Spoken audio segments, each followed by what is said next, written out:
Good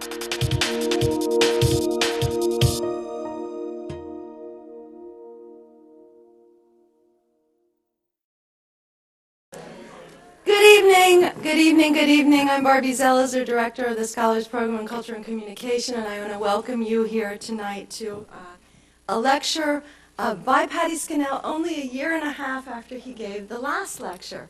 And so when I went to think about what I was going to do to introduce him, I thought I could either write a completely new introduction, or I could borrow from what I said before. So this is a moment of disclosure. Some of what I'm about to say I said then. But of course his charms are no less today than they were last year. Paddy Scannell is connected to history in three separate ways. The least obvious of them is that he makes history. He was among the first in Britain to turn in 1967 to communication, doing so because the job ad called for someone, quote, interested in film, television, radio, and theater, and in his words, who wasn't. Founding its sister field in the UK, media studies, he was one of a handful of individuals who transformed it from a practical discipline to a full-fledged field of academic inquiry. He was also among the founding editors of the important journal Media, Culture, and Society, still growing strong today after 3 decades. Paddy Scannell also studies history, though not trained as a historian per se. Born in Ireland, he took a degree in English literature at Oxford, a teaching certificate from the University of Hull, a faculty position in communication at the Regent Street Polytechnic, which later, of course, became the University of Westminster, a retraining with Stuart Hall at the Center for Contemporary Cultural Studies in Birmingham, a PhD in media studies, and since 2006, a professorship in communication at the University of Michigan. Across this trajectory, his interest in history has kept both the practicalities of communication and the centrality of everyday life at the forefront of all of his intellectual work. His seminal project, A Social History of Broadcasting, tracked production in all of the major areas of broadcast input. Paddy Scannell also grounds history in one of its most pervasive conduits, language. The historically informed study of talk on radio and television has been a central motif in his work on the history of radio broadcasting since 1986, when he produced a special issue of Media Culture Society on the topic of broadcast talk, the first attempt ever to do so, and followed it up with the edited collection Broadcast Talk in 1991 and the single-authored Radio, Television, and Modern Life in 1996. All told, Paddy has produced 6 books and over 50 research articles which draw from one of these different connections to history. His most recent endeavor, a trilogy, takes history and its attachment to language and weaves it in new directions. The first volume, Media and Communication, published in 2007, traces the development of communication and media studies. The third volume, Love and Communication, due out at some amorphous point in the future, will deal with non-reciprocal communicative relationships. The second volume, Television and the Meaning of Live, now nearing completion, offers a phenomenological approach to the media and includes discussion of the 2 programs that provide the basis of tonight's talk. Not long ago, the Times Higher Education remarked that in a field whose boundaries are porous and where there is no consensus as to core concepts, theories, and thinkers, Scannell brings certainty. I love that quote. Join me in welcoming Paddy Scannell as he speaks with certainty on how to talk on television.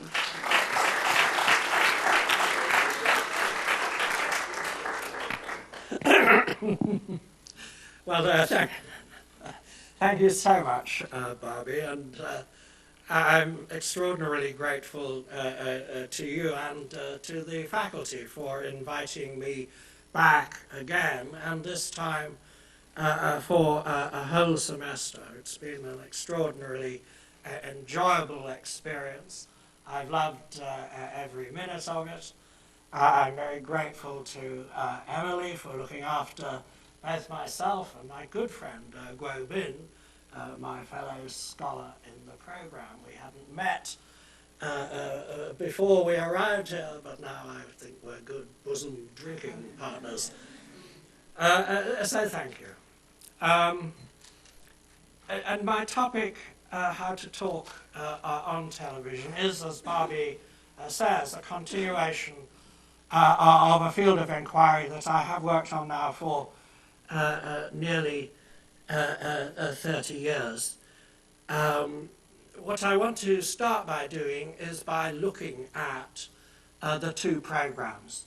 One, an American program called Person to Person, in which Ed Murrow talks with John F. Kennedy and, as you will see occasionally, but only occasionally, with Jacqueline Kennedy, also his wife, and chosen precisely because it raises the same kind of questions.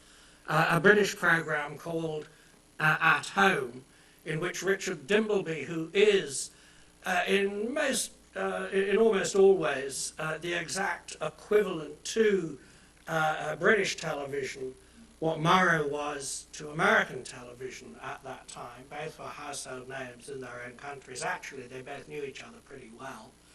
They both started off as war reporters for the BBC and CBS in the 1940s.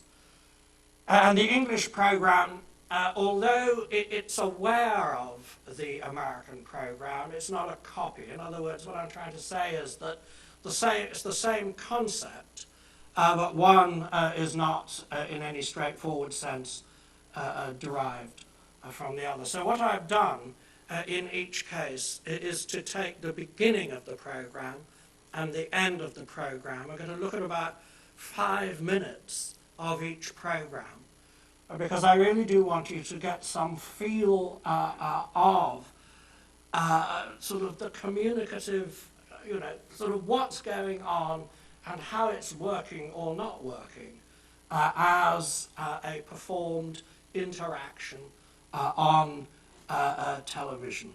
And so can we start with that then, please, Michael, and then I will speak to it.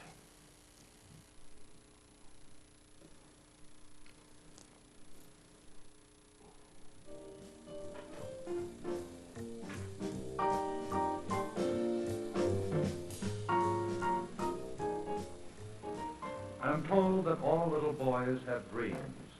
Some of them want to be policemen, others would like to be football stars, others would like to be a skipper on a Navy ship, others would like to be newspaper reporters, or perhaps a United States senator, or married to a most attractive bride.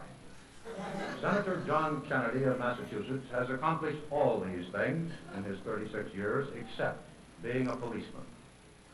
This seems to be rather the marrying season for senators. The Kennedys were married last month. They're still looking for a place to live in Washington.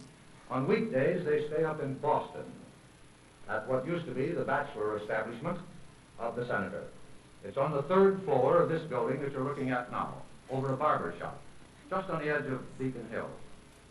5 blocks away is North Church, where the lanterns were hung on the night of Paul Revere's famous ride. The Boston Massacre also took place not far from here. But so much for the history. Let's go and meet the newlyweds. Are you there, Senator? Yes, right here, Mr. Morrow. Good evening, Senator. Thank you. Good evening, Mrs. Kennedy. Good evening. I understand that the two of you had a very much publicized courtship. How did the two of you meet? We met at the house of a friend about 2 years ago. And you used to be a reporter, didn't you? Yes, I did. And you first met the senator when you interviewed him. Well, I interviewed him shortly after I met him. Well, now, which requires the most diplomacy, to interview senators or to be married to one? Well, I Being think married to one, I guess. Well, have you opened all your wedding gifts? well, I've opened quite a few of them, and I sent them all to Washington. We just have a couple back here. Aha. Senator, I wonder if you would show us around your apartment a bit? Certainly will, fine tomorrow. Unanimous agreement. Okay, this is the end now. Since 1947. But I see that my wife is back, so we'll get back to. I brought you one of a wedding present, which I think is Doc's favorite, which is what is growing around this apartment. Well, this present was a present from Jim Farrell, who was in charge of handing out athletic equipment when I was at college at Harvard, and he's still doing it. this probably was the football that Harvard was going to use for its first game, but in any case, he sent it to me, and I certainly appreciated it, and I must say it's probably my favorite. Well, Senator, could I ask you another question on domestic affairs? Yes. I'm told that some of your constituents are worried about the possibility of a depression. Do you share their concern in this matter? Well, I think Ms. Marwood's still in pretty good shape nationwide, but I do know, of course, we're all concerned about the drop in farm prices, which was a preliminary, as you remember, to the Depression in 1929. A good farm policy to do something about that has to be the first job, I think, of the coming Congress. In addition, our production index drops in September over August, and it usually moves up. I don't think there needs to be a depression, and I think or a recession, and I think if we take advantage of our built-in stabilizers in our economy, a strong farm program, boosting up Social Security payments, and maybe raising the minimum wage, having a good credit policy, and having an effective fiscal policy, which will stimulate the economy of the country. I think that we can move ahead, and I think it's going to be a vital job because we have to keep people working. If we start to slip into a recession, we'll have to reduce taxes more and perhaps increase government spending. But savings are at an all-time high, and I think that if we take effective countermeasures now before it's too late, we are infinitely better off than we were in the late 20s to ward one off. Senator, I understand that you had a lot of tea parties during your campaign. Can you still drink tea? Because as a matter of fact, I drank it then, and it turned out very well, so I must say I'm going to like it. Do you have a chance to do much reading? Yes, well, I used to very much, and I try to do it as much as I can now. Have you found anything that has been particularly useful, or perhaps I could use the word inspirational to you? Well, I do have something here. It was written by Alan Seagull, who, as you remember, was born in New York and fought in the Foreign Legion and was killed in the First World War in 1916. Yes. He wrote that famous poem, I Have a Rendezvous with Death. And just before he died, he wrote a letter home to his mother, which I think has good advice for all of us. He said, "Whether I am on the winning or losing side is not the point with me. It is being on the side where my sympathies lie that matters. Success in life means doing that thing, than which nothing else conceivable seems more noble or satisfying or remunerative, and then being ready to see it through to the end." I think that's probably good advice for all of us. Well, Senator Kennedy, thank you very much for letting us come to visit you, and will you also express our thanks to Mrs. Kennedy? Thank you very much. I appreciate it very much. That is priceless.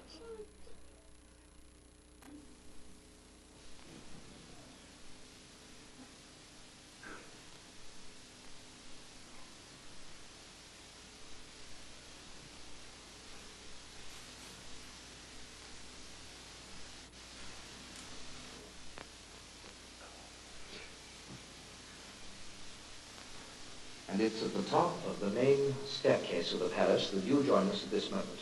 It is here, in fact, that the Archbishop usually greets his guests. And if I may say so, Your Grace, it's very good of you to let us invade you in Lambeth Palace tonight. Well, I'm delighted, more or less, to receive you here. Now, let's go to my study and put me through it. Thank you, we will. Your study, I say, is really your headquarters, in a sense.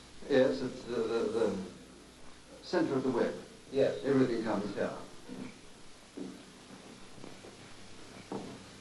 This way you do a lot of your thinking, planning, organizing, and all the other things, sir? Well, I do my thinking all over the place. Yes, but it's here that the results appear. This was the Archbishop's bedroom for 100 years, and now in the Reconstruction has become my study. Now, sir, you, to identify, are Dr. Geoffrey Francis Fisher, the 99th Archbishop of Canterbury. That is correct. We've been doing some mathematics. I've been called everything, from the 97th to the 103rd, but I am the 99th, or St. Augustine being the first. I'll be back in a moment. I'm just... The end. Good. Go to my study first. Thank you very much. Yeah. Mrs. Fisher, hello. This is my sister, Miss Foreman. How do you do? She runs on the domestic side of our life here for us. You run Lambeth Palace? I do, yes. I can quite imagine you need to have somebody to run it if you're going to do so much outside. I did rather, yes. I couldn't do my outside work if I didn't have them on it like that. No, well, somebody obviously must do the inside work. Because you see, you're not really just the wife of the Archbishop of Canterbury. You are very much Mrs. Fisher too, aren't you? Hello, Well, you write, do quite a lot on my own. You write and speak a lot. Yes, I do, yes. And I'm not at all sure that some little time ago you might want to be called suffragette. You've been doing I it. wouldn't be called suffragette. You're a But I am feminist. very strongly in favour of women having a proper share of things. Do you think they don't? Well, I think in some parts of the life of the church overseas, in other countries, they are definitely deprived of opportunities of giving their service and using their gifts. And Not here. no, here we're pretty good. In the Church of England, certainly, women as lay members of the laity do have equal opportunities with men for taking their share in the government of the church at all levels. Yes. So I don't find that in the Dominions, and I don't find it even in the United States. Well, And certainly not on the continent. Women are very emancipated in America now. Well, they are, and they aren't. And in church life, they have wonderful women's organizations, so they don't gear into the sort of administrative life of the church at all. I'm sorry, there's a cold that overcomes me. Yes. I've always thought it remarkable how you combine all the work you do outside with being the mother of such a big family. You have Well, they're all grown up, you see. I have 6, all boys. all sons. Could you list them for me? Well, there's Harry, who you know, because he lives in the same village. doesn't he? Yes. He's a barrister. And then there's Frank, who's headmaster of St. Edward's, Oxford. Charles, schoolmaster out in southern Odisha. And Humphrey, of course, you know, because he's in television. Yes, indeed. Yes. And Bobby's a doctor, doing service in the Navy. And Tim, who's really Temple, is a master at Repton, where he was headmaster for so many years. Of course. What about, those are all the children? Yes, no girls. Grandchildren? Yes, 5 granddaughters. All girls? Yes, no girls. Then undoubtedly your great-grandchildren will all be boys. Yes. I've been hearing about Mrs. Fisher as the feminist. Oh, yes. She's Oh, yes. something in her own right, of course. Indeed, yes. Are you ever known, sir, as the husband of Mrs. Fisher? I am whenever I go to gatherings of mothers' unions, where I have to make it perfectly clear that the Archbishop of Canterbury is more important than the ex-president of the mothers' union. And they don't believe it then. Well, now, in order to keep completely neutral, I think we'll end the discussion there. But seriously, Your Grace, for letting us come to Lambeth Palace and for talking so freely to us tonight, I'm most grateful. Thanks. And to you, Mrs. Fisher, for being such a good hostess to us as well. Good evening. Well, we've enjoyed it immensely. Thank you, sir. Thank you. Okay, you can kill it.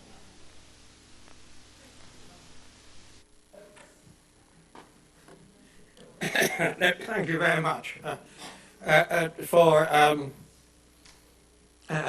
watching these 2 programs. Now, what I want to talk about, I don't want to think of these programs as historical, although there is, of course, a way in which we could think about them as a sort of a historical archive.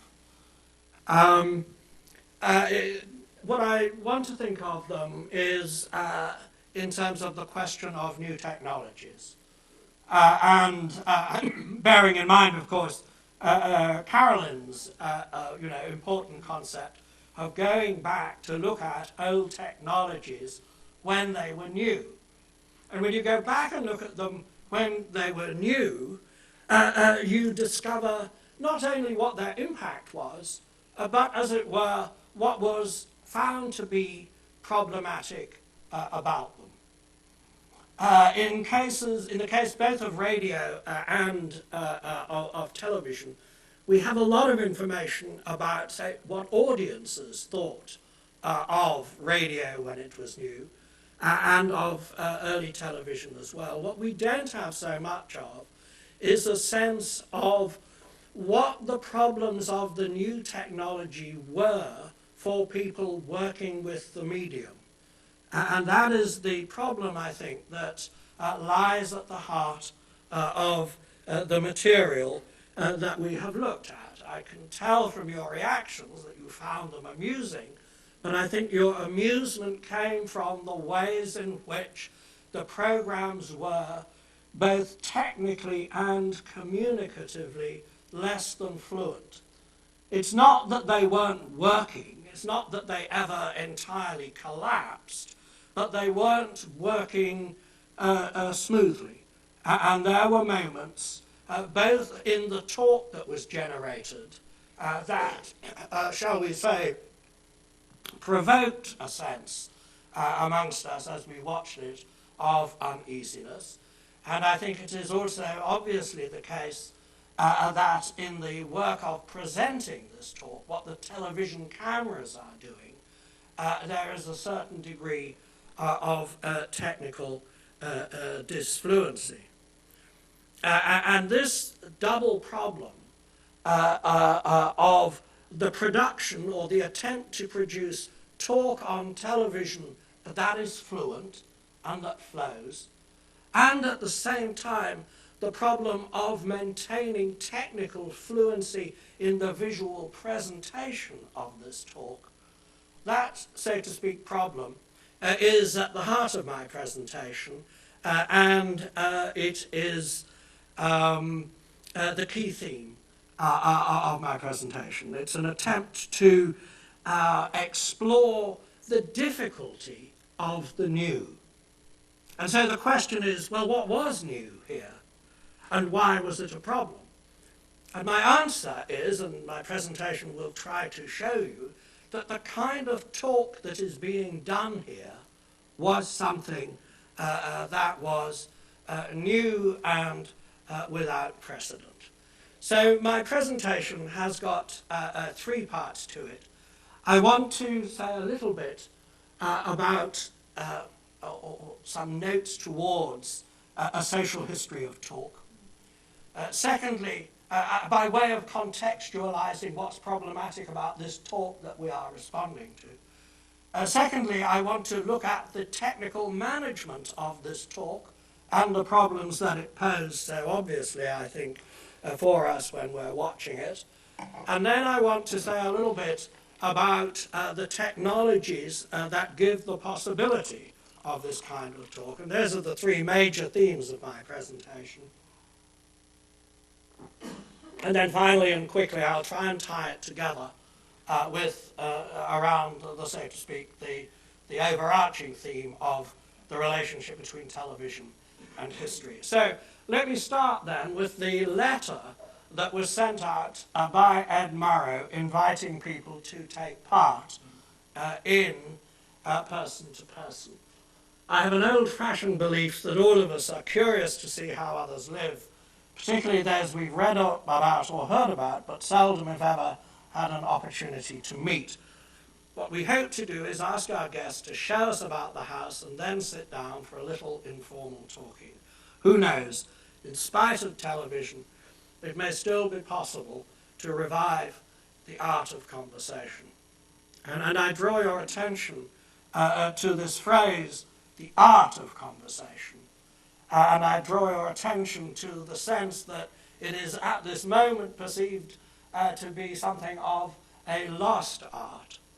And I want to therefore begin with some notes towards an account of the social history of conversation. My two key sources are Peter Burke's. Peter Burke starts off as a sociologist in Britain and becomes a historian. He's now at Cambridge. And his wonderful book, The Art of Conversation, which is a kind of groundbreaking new kind of social history. And following up on that, Benedetto Creveri's wonderful book, The Age of Conversation, which is a study of the aristocratic salon culture in France from the late 17th through to the outbreak of the revolution, when, of course, the nobility and its conversation were put to the guillotine. Creveri is a frequent, she's an Italian academic, and she's a frequent contributor to the New York Review of Books, and that's why she's published by them. All right, well, let me, and my presentation is a mix of the two of them. What Burke does is to reconstruct, so to speak, the history of conversation in the era of printing in modern Europe, and he does so by going back and reading all those manuals on how to make conversation from the 16th century through to the end of the 18th century. I passed quickly over the question of conversation in Italy in the 16th century because we don't really get to the notion of conversation as an art, which is really what, so to speak, I think is the focal issue in the kind of talk that we've been looking at, until we get to the salon culture of 17th century France, the theme of Prévery's wonderful study. As I'm sure you will know, the salon culture was essentially feminine. That is to say, it was run by noble, high-born women. And it was a culture that specifically was an attempt to break away from the dominance of the court and to escape from sort of endlessly having to run around, you know, the beck and call of the Sun King or whoever. It was an attempt to create an independent culture of the nobility.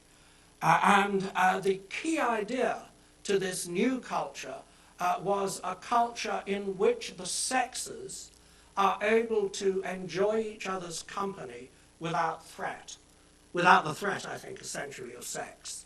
In other words, the whole aim of the salon culture was to bring men and women together for the pleasure of each other's company, with talk as the mediating agency of the companionability of the occasion, and also it was its aim and purpose and justification. And so it's in this salon culture that all the words that we associate with an art of conversation first come into place. So we have raillerie, wit, badinage, spontaneous, light, easy, joking, galanterie, it must be well-mannered and well-bred, and a little bit of flirting or coquetterie between the sexes. And the key to sort of this highly artificial culture is a notion of conversation. First of all, as something that requires skill, verbal skill, and social skill. And if it works and if it comes off, then it is a good in itself. It is a justification in itself. Just as there is a notion of art for art's sake, this is a notion of talk for talk's sake. It is not a notion of talk serving any instrumental purpose. It is specifically a purposeless conversation for the sake of the enjoyment of good company and good manners and good talk. Well, if we get to 18th century England, we get a slightly different notion of the art of conversation, which tends, of course, as we Brits tend to do. But incidentally, Barbie, I think I should add a footnote at this point that I was in fact born in England. What? Well, I must have... Perhaps I wasn't paying attention the first time. Or perhaps I was too polite to draw attention to it, he said gallantly. Okay, listen, the English, of course, define themselves as not like the French and not like the Italians. So the English notion of conversation is avoid flattery, avoid elaborate flowery compliments and so on, avoid cant or jargon, avoid pedantry, flattery, avoid boasting, don't talk about yourself, don't be too pleased with yourself, don't sound too self-confident, I'm trying, avoid stiffness and formality, be plain-spoken, direct, and sincere.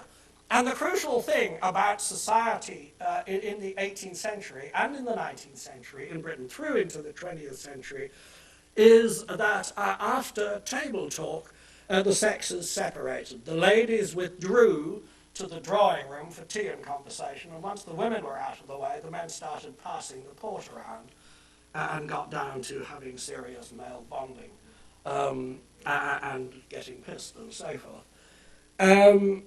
This was something that was noted with astonishment by foreigners.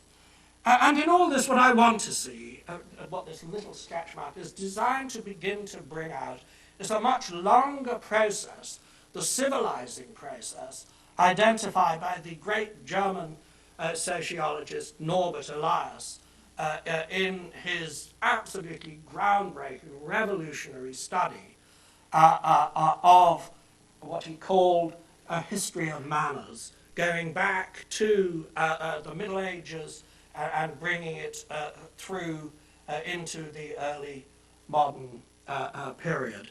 And essentially, in the analysis of Elias, the civilizing process is about the domestication of feral males and the reining in of male sexual violence.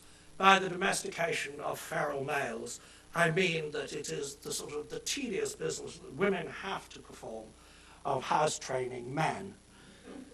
And the reining in of male violence, on a more serious note, so to speak, is a necessary precondition for the establishment of companionate relationships between the sexes. Now, this is the great theme of Lawrence Stone's history of marriage, sex, and family in England from the 16th through to the 19th century.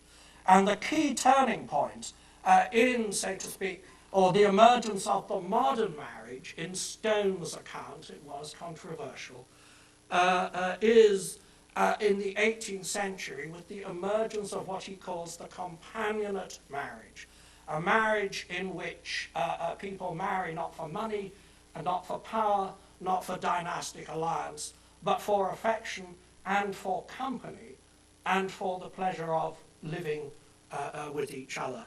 And in short, what is at stake in all this, it seems to me, is the formation of what we think of now as civil society.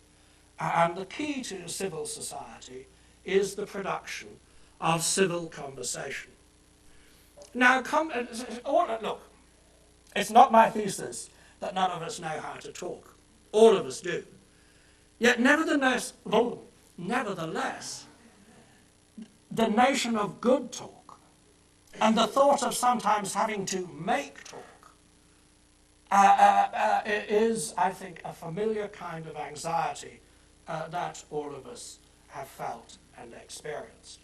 And these anxieties tend to arise on social occasions when we are in mixed companies, particularly when we are having to deal with strangers rather than our familiar everyday acquaintances, and in our interactions with the opposite sex.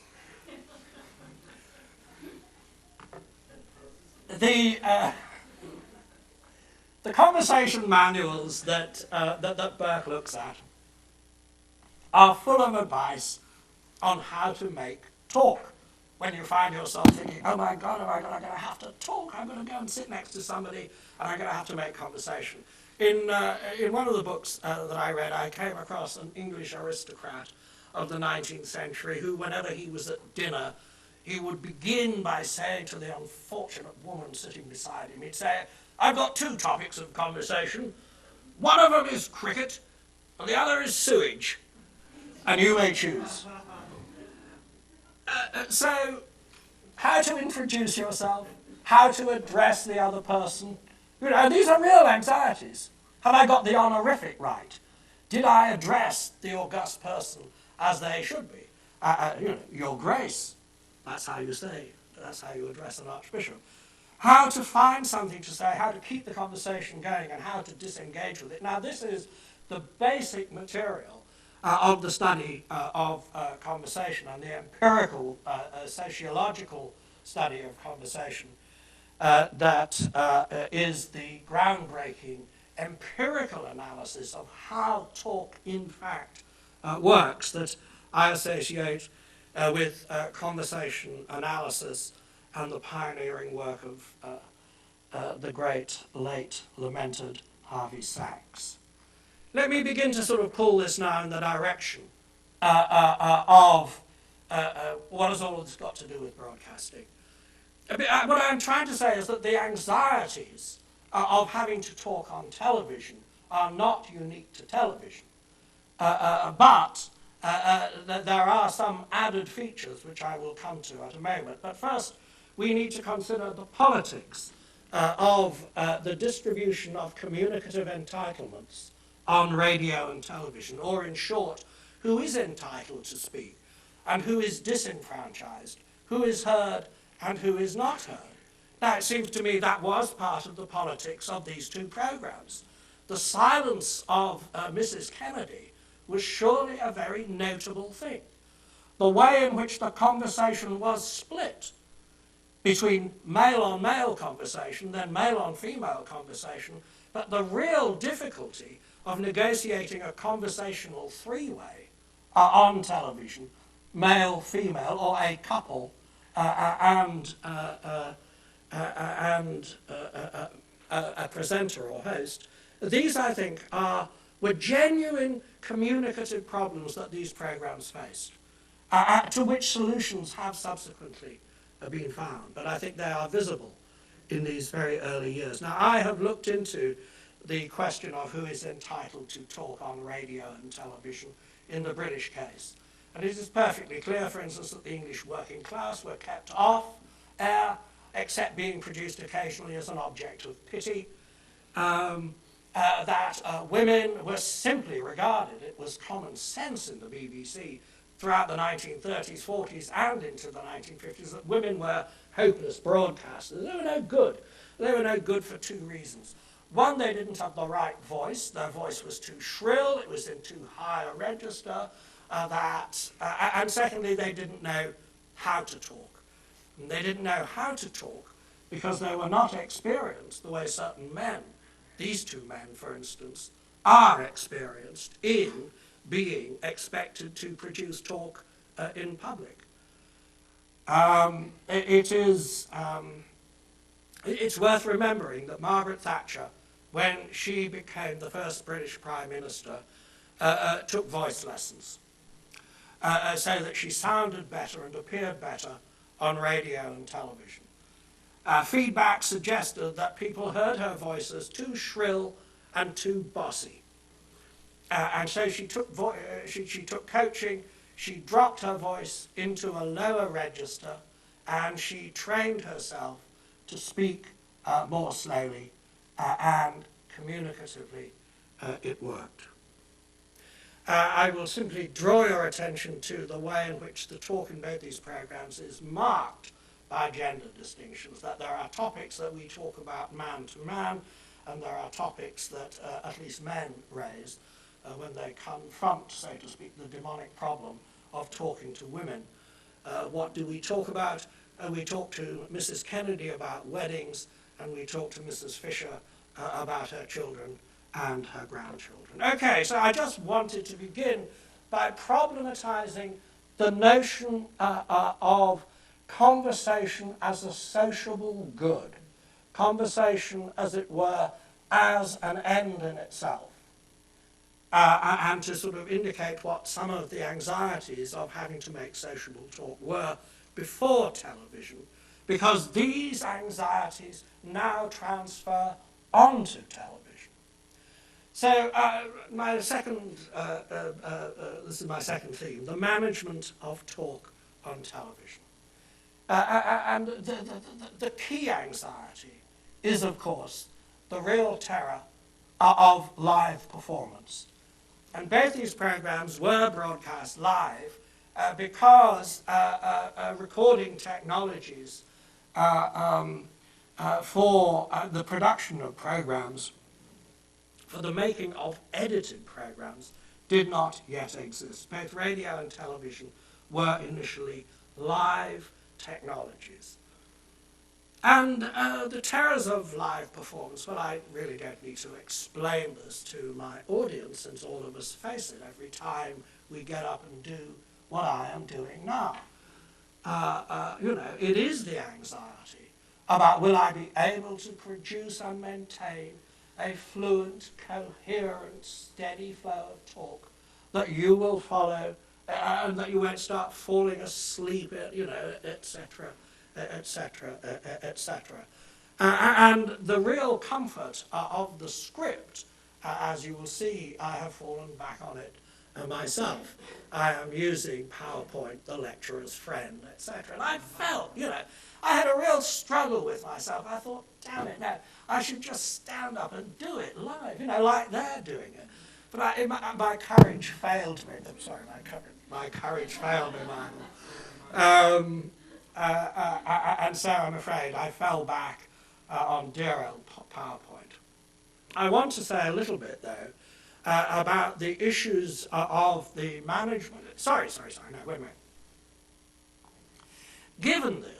Given the fundamental anxiety that live performance unavoidably creates, the basic management problem for live broadcasting is the avoidance of failure. You wish to design the program which is going out live, and this is the whole thing, you see, because it's going out live. If it goes wrong, it's visible to everybody.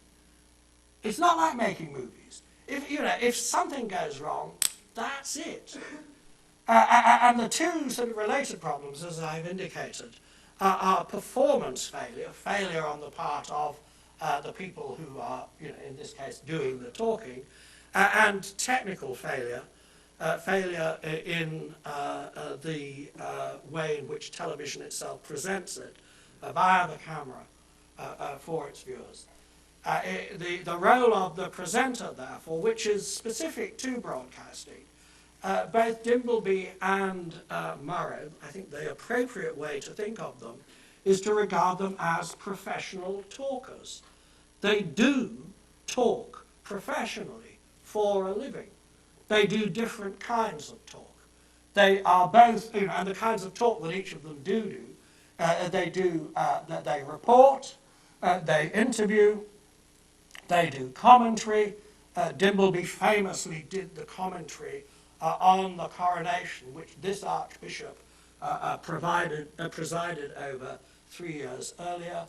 And they do, or they try to, they do conversation. Conversation being a different genre of talk on television to the interview. Now, so I'm just going to very quickly make a couple of points about, so to speak, the management of the talk and then the management of its visual presentation. So here's Dimbleby. And it's here at the top of the main staircase at the palace that you join us at this moment. It's here, in fact, that the Archbishop usually greets his guests, and, if I may say so, Your Grace, it's very good of you to let us invade you in Lambeth Palace tonight. Well, I'm delighted, more or less, you all laughed there, to receive you here. Now let's go into my study and put me through it. First of all, I want to notice the way in which you, the viewer, is directly addressed, and thus implicated in the design of the interaction. It is not the case that viewers and listeners are overhearing audiences listening to talk that is not, in the first or last instance, designed for them to listen to. The experience of watching television and listening to radio is interactive because we, viewers, listeners, are discursively included in the interaction by the design of the talk in various ways from moment to moment and throughout. And the other highlighted sort of things very good of it, let us invade you, which is this sense of the invasiveness at this point of a new medium, and the sense of Fisher, well, I'm delighted more or less to have you here. Come in, put me through it, that sort of, it's a sort of indication of a social setup in public that is unfamiliar to all participants. And Dimbleby goes on when we get into the study to introduce Dr. Geoffrey Francis Fisher. Note how odd it is to tell somebody who they are. And therefore, of course, the obvious implication is that this is not being said to Fisher, but of course it's being said to the audience. Now, also to identify you are Dr. Geoffrey Francis Fisher, the 99th Archbishop of Canterbury. It's not just doing an introduction, though. It's priming the conversation. What is Fisher going to say next? What Fisher is going to say next has been prepped for him by Dimbleby, who has done his homework. Of the 3 facts that are presented to the Archbishop about himself, that he is called Dr. Geoffrey Francis Fisher, that he is in fact the Archbishop of Canterbury, and that he is the 99th Archbishop, one of these 3 facts is, as they say, more defeasible than the others. That is correct. You've been doing some mathematics. I have. I've been called everything from the 97th to the 103rd, but I am the 99th. In other words, he picks up, so to speak, on something that Dimbleby has offered him as a conversational bone. And indeed, in priming the conversation, Dimbleby sort of sets it up for the whole of the subsequent conversation. That is to say, the whole of the interaction between the Archbishop and Dimbleby is a conversation about the long historic role of the Anglican Church and of the See of Canterbury as the... Okay, let's move on from that. Anyway, that's just the management of talk. Now, the management of what we see, this, of course, is the look of television. It is this look that defines and distinguishes television from the fictional regime of cinema. It is a direct-to-camera look. It establishes eye contact with you, the viewer, and thus you, the viewer, experience yourself not only discursively as constructed as the recipient of a communicative interaction, but you are visually constructed in an interaction. In other words, this look expects somebody to return that look. Who is returning this look? It is, in each case, me, the viewer. I am spoken to. I am part of an interaction. What kind of an interaction? Well, notice that he's sitting down. Notice the nature of the space of the interaction. How far away? It is the space of a conversation.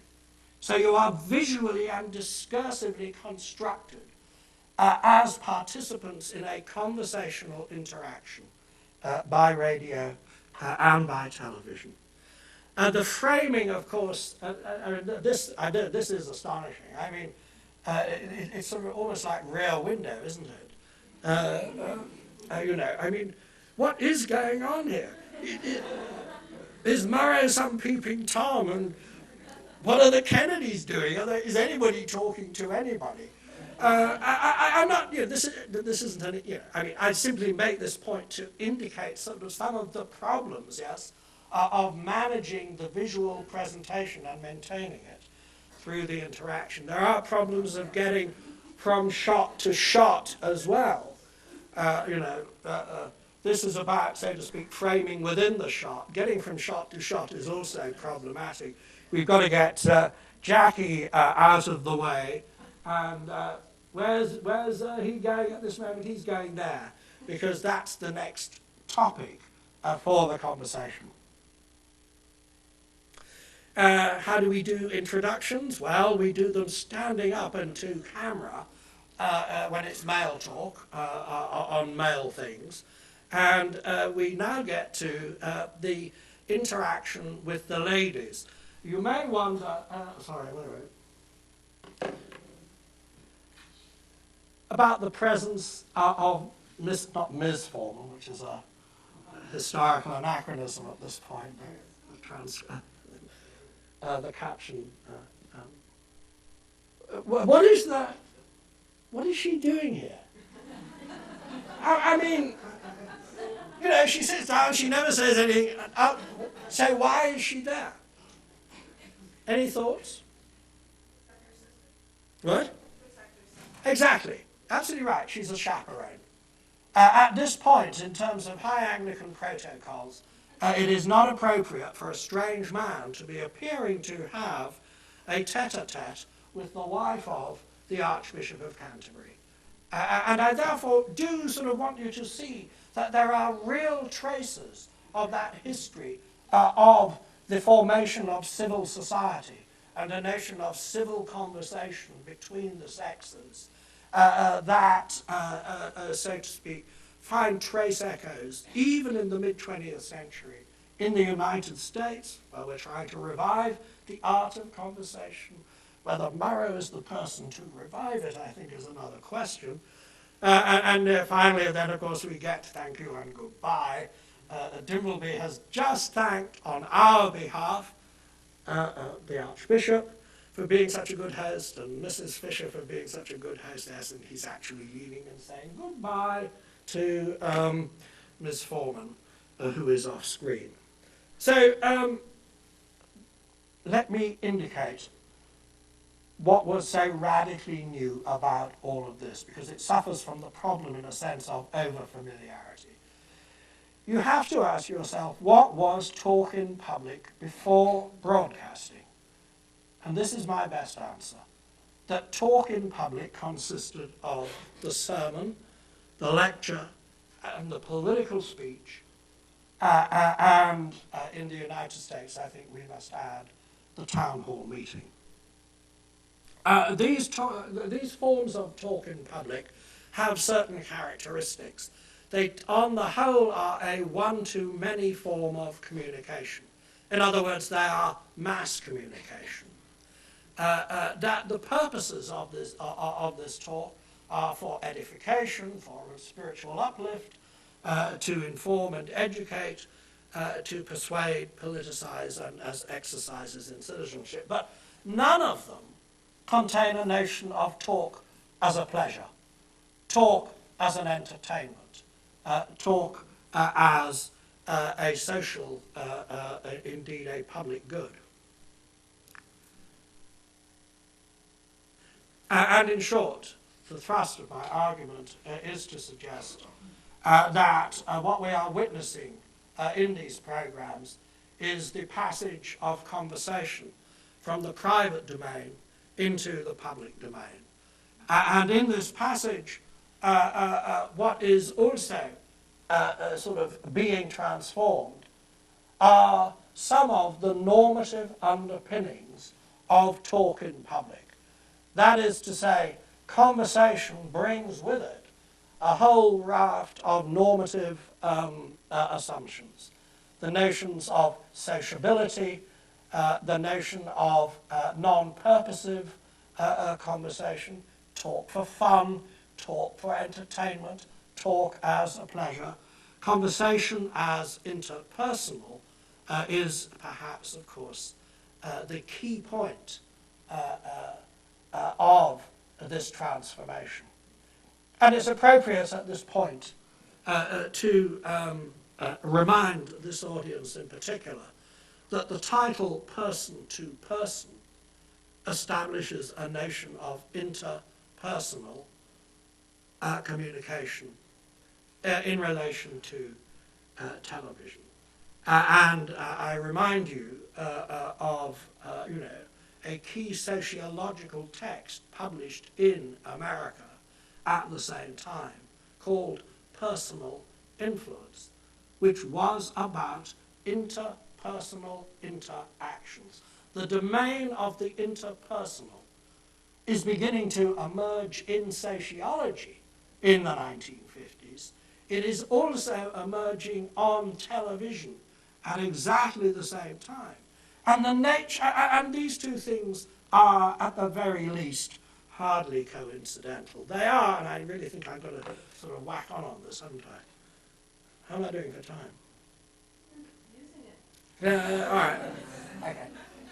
All right, well, here, the final thing that I want to suggest is that what facilitates all this are the technologies of broadcasting. I remind you that television stands in a long history of tele-technologies. Remember the word tele, the prefix just means distant. Technologies for overcoming distance.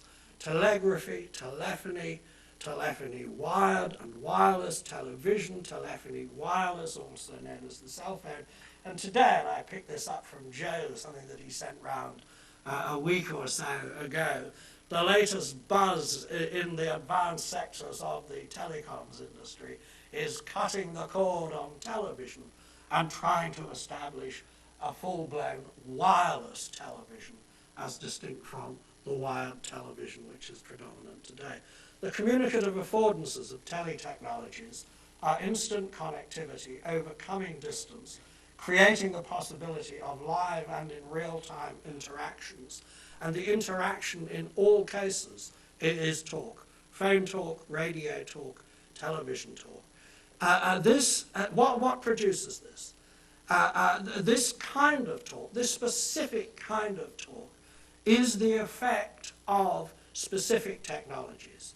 Now, it is the effect of the microphone and of the camera, both of which redefine the spaces of interaction in public, creating an interpersonal space of interaction. The space that we are in is not, and this is the kind of standard pre-radio and TV setup for talk in public. Somebody like me standing and addressing something like you lot, a crowd, an audience, a congregation of one sort or another.